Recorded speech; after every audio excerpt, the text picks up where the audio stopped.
Drive Doctor Yaw Osafo Medicus Hospital CEO, and he is right here. Doc. Kofi Hayford, good afternoon. Good afternoon, Doc. Doc, when you got in, I heard what you said loud and clear. What did I say? You want to speak in patois. So, wagwan. I have to call Philip. How do I respond? No. Philip is from Labadi.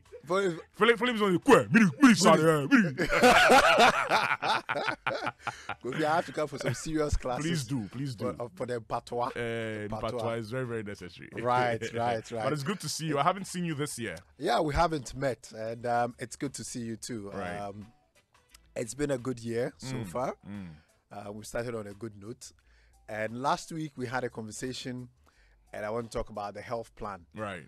So if we're starting the year, January is the start. It's not the first anymore. So the whole January, we're all starting. I've heard a lot of people talk about financial planning, religious planning, people even planning for children and so on and so forth. But more often than not, we don't sit down and deliberately create a plan for our health. So we started our conversation last week, and we didn't quite finish. So I just want us to round that up before we get into the That's fine. conversation. I actually want to hear more on that. Right. Good. So good afternoon to all our listeners. It's good to be here. So last week I ended by talking about the self-care, which are the aspects of the health planning that that responsibility lies entirely with you. It's up to you to decide to do the things that I talked about. For example, knowledge of your family medical history. That one is your responsibility as an individual to be able to do that. Today, I want to talk about the professional care. Right. So at some point in your life, you will need people with the knowledge and skill sets that my colleagues and I have to ensure you maintain a good state of health. Okay. So there are a range of health professionals. But I would always say if you have the option of a doctor, then yes, sometimes or most times then you'd use that. So the concept of having a family physician or a family doctor, because that person usually has a very broad knowledge to be able to direct you in different directions. But other healthcare professionals, come in at different times. The pharmacists, the medical laboratory scientists, the nurses in particular. So that's what I mean by the professional care. At some point in time, you will need our help. So in teasing out your health plan, the first thing I want to talk about under the professionals, what we will do, help you with, which is the reason why you should come and have a conversation with us, is the concept of screening. So if we want to talk about screening, we don't want a disease to be established full-blown before we attempt to deal with it. Right. I was telling Lexus the other time that when a disease is fully established in an individual, full-blown disease, it's difficult for us as physicians, for us as healthcare professionals, for the patient, and also even financially, for the healthcare system, it becomes more burdensome. So we really don't want to get there, and that is why screening is very, very important. So for example, this month of January is Cervical Cancer Awareness Month. Okay. Green month. It usually passes quietly, except in a few institutions such as ours, where we try and create the necessary awareness by talking about it. So cervical cancer is one of those afflictions of women in this country that unfortunately kills a lot of women in their prime. I think it's number 2 to breast cancer in terms of the cause of death. But Kofi, it's also one of those things that can be treated. It's one of those cancers that can be treated. Which is great if news. we pick it up early. Right. Which is very, very good. Yeah. And then even before the treatment, we even talk about prevention. So when it comes to cervical cancer, for example, we know that a virus called HPV, human papilloma virus, is involved. It plays a very key role. So that is usually also transmitted through sexual contact. Now we have vaccines.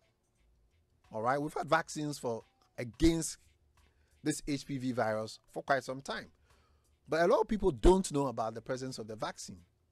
A very effective vaccine, But you know, you have to give it to children before, or teenagers, preferably before they get into that reproductive age group, right? Before they become sexually active. Right.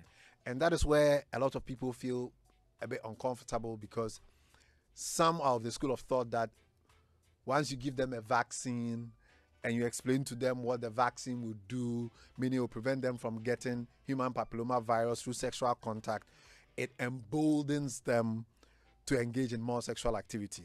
Rather, Kofi, I strongly disagree with that school of thought. Because it's interesting. At the end of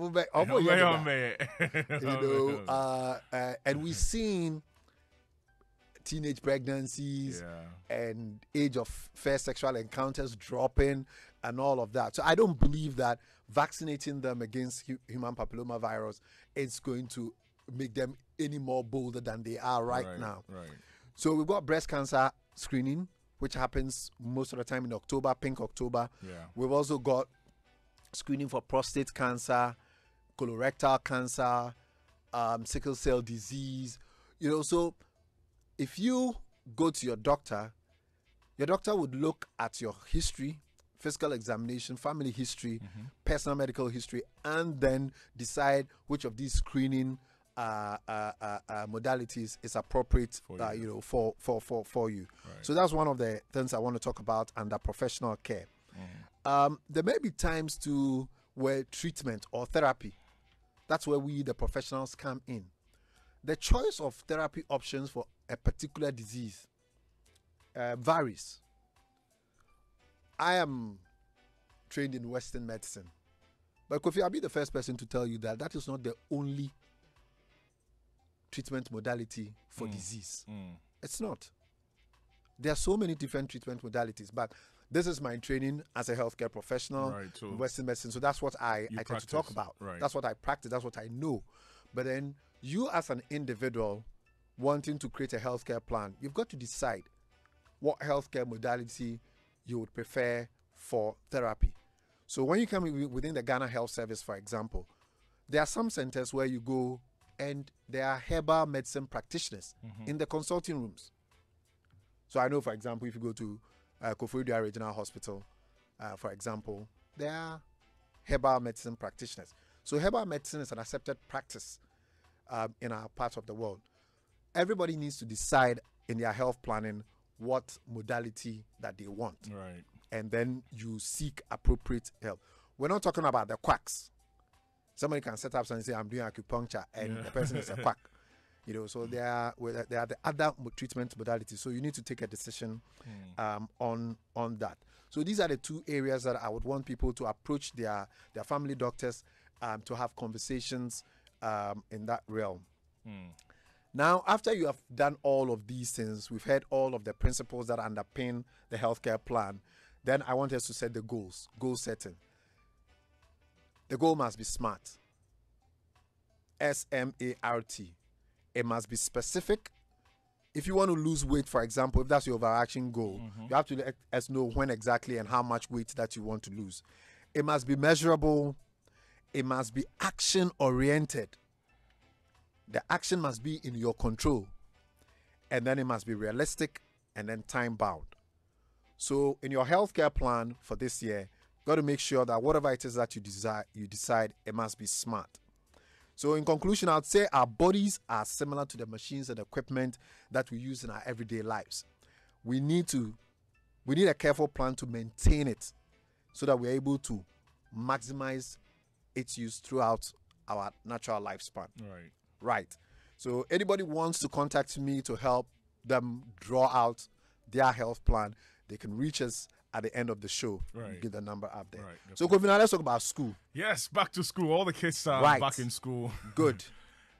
Kofi, when I was a kid, I really look forward to school reopening. I don't know whether you had the same experience, but I really look forward to going to school for one simple reason. Tell me. Menya bag for fraud. Well, for me, it was about, meeting my friends, because sometimes when you're home, it gets a bit boring. So. Oh, no. We all lived in a small area, so I saw my friends all the time. But the new release will come, the bag, maybe the shoe. Yeah. You know, so those were for me the interesting things. Again, I hear people complain a lot about January. Some people call it the 90-day month. That's right.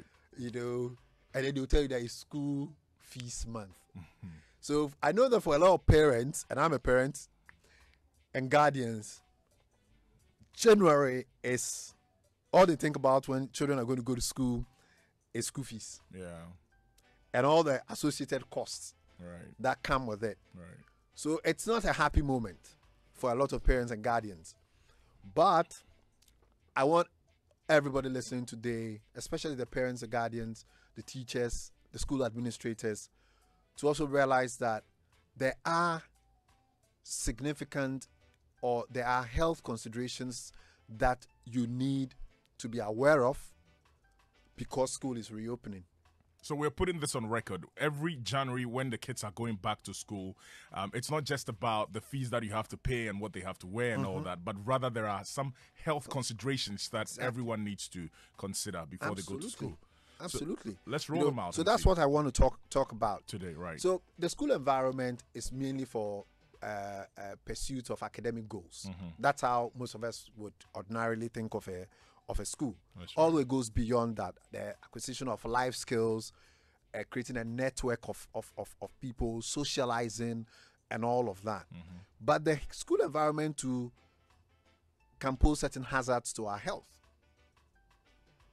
Last week I defined health to be a state of complete physical, mental, and social well-being, and not merely the absence of disease or infirmity. This is actually the WHO definition of going health back to 1948. Oh, wow. Most of the time, Kofi, we talk about health and we think only about the physical health. When somebody says, "Mayare," and say, "Okay, I have a headache, tummy ache," and those are physical. But how about the mental? How about the social health? All right. So we're going to look at the school health issues in all these areas. Okay. So I want to talk about nutrition. That's the first thing. Kwame, without good nutrition, Kwame is home though. You can't learn. Sorry, Kofi. Without fine. good nutrition, you can't learn. So we always say a healthy mind or a sound mind in a healthy body. Right. So when we take a nutrient like iron, iron is very, very important in the development of the brain of a child, even as adults. It has so many important functions. But the brain development, you need a lot of iron. So if you think about it, all the children who are being beaten in school because the times table, I don't know whether your time 5.2 and then yeah, sure. You know, do we ever think about gaps in their nutrition? Okay. That they are malnourished. So I want every parent, I want all guardians to be aware that as your child goes to school, think about nutrition. Let nutrition be a very important aspect of the health of the child. Right. For physical growth and then also for mental growth. They need it to be able to excel the academics.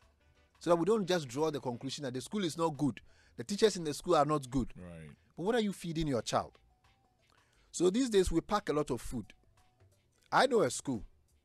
They are very, very strict when it comes to nutrition. Okay. They inspect the bags of children. If you bring any processed food to school, they dump it. Wow. Yes. There are days the kids get special awards because those days are fruit days. So bring a fruit, an orange, banana, or something for snack. But a lot of us parents are in a hurry.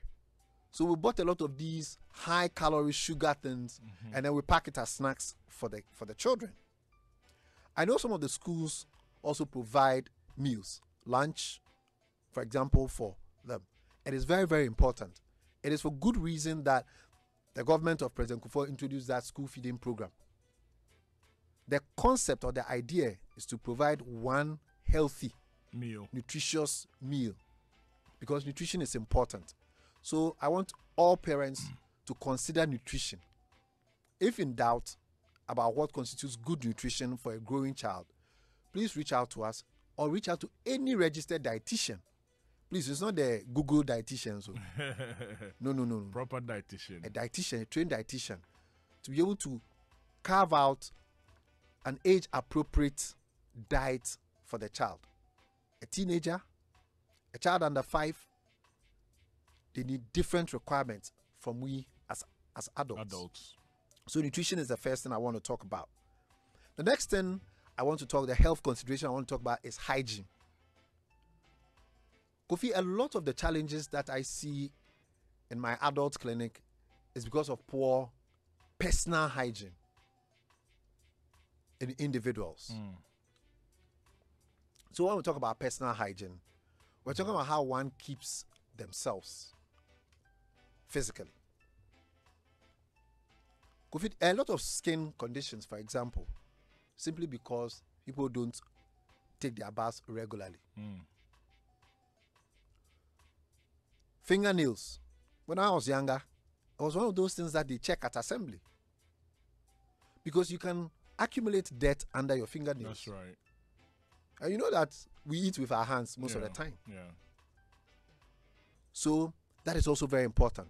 Hair lice.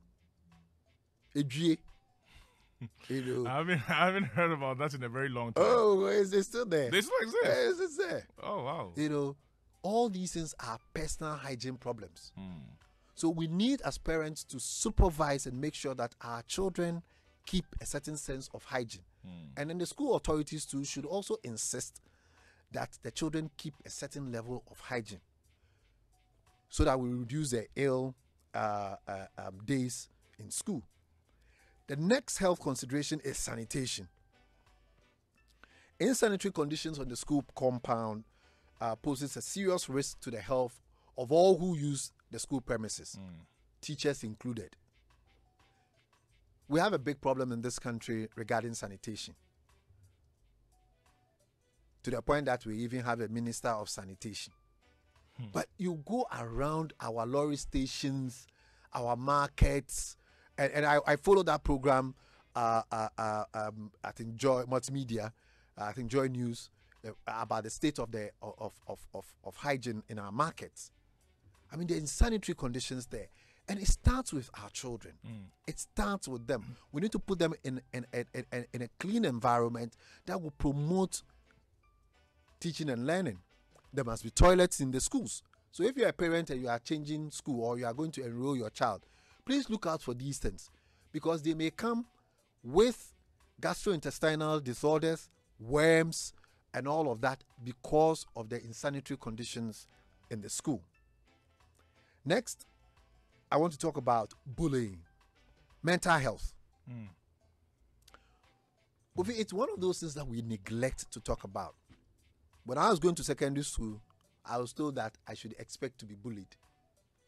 They say, homo you, when you go to the boarding house. So it was almost like an accepted thing. I look back and I'm thinking, well, I didn't find it particularly pleasing, some of the things that were done. But for me personally, I say that, Charlie, these things, it brought us together, it created a certain bond between some of the people who are still my friends today, because we were all being bullied together, and sometimes we'll cry together, and then we'll lick our wounds, that kind of thing. That's right. But I know that not everybody has that same fortitude to go through it. But these days, the bullying is happening in primary schools. Because of social media and online, the kind and the extent to which it goes, it's terrible. And it affects the mental health of a lot of children, such that they don't want to go to school. And then they will make up excuses to you, the parent, thinking that they are ill. Then they bring them to the hospital. And then, in the privacy of the consulting room, they're able to tell me that, no, I'm always being bullied on the playground. That's right. I'm always being teased. They are passing, they are drawing cartoons of me because I have a big nose, or I have a big head, or my legs are thin, and all of that. That's true. And not every child, not every 6-year-old or 10-year-old or 8-year-old can take such comments or such actions. But even for students in senior high schools, I mean, Absolutely. not everyone can. I remember Exactly. when I was in school, they used to call me. I've said this again. I mean, I've said it before, and I'll say it again. They used to call me SKA Bullets to say that I had a very big head. Big head. But I would laugh about it because I didn't want to be, depressed. Exactly. But not everyone. Not can everyone actually has take that it and same laugh fortitude. over it. That's true. Not everybody has that same fortitude. And these days, with the power of social media, somebody can sketch something and then circulate it, and That's then, right. it's big. So the mental health of a lot of your children, and I want every parent to really pay attention and not just gloss over it and say, oh, when we're in school or when we're younger, they also bullied us. You have to toughen up. So it's normal. It's not normal. normal. It's We're not saying normal. today that it's not normal. Children are being diagnosed with depression, and children are taking their lives, particularly teenagers who are aware. Wow. Lastly, I want every parent to think about reproductive and sexual health education as a very important health consideration as the children go back to school. These days, Kofi, a lot is happening. Lot is happening from all these LGBT issues. You've seen it with cartoons, then teenage pregnancies, still the age of fair sexual encounters, it keeps dropping, and a lot of people are getting in there. And I always say that sex is a very dangerous thing because of all the emotions that come along with it.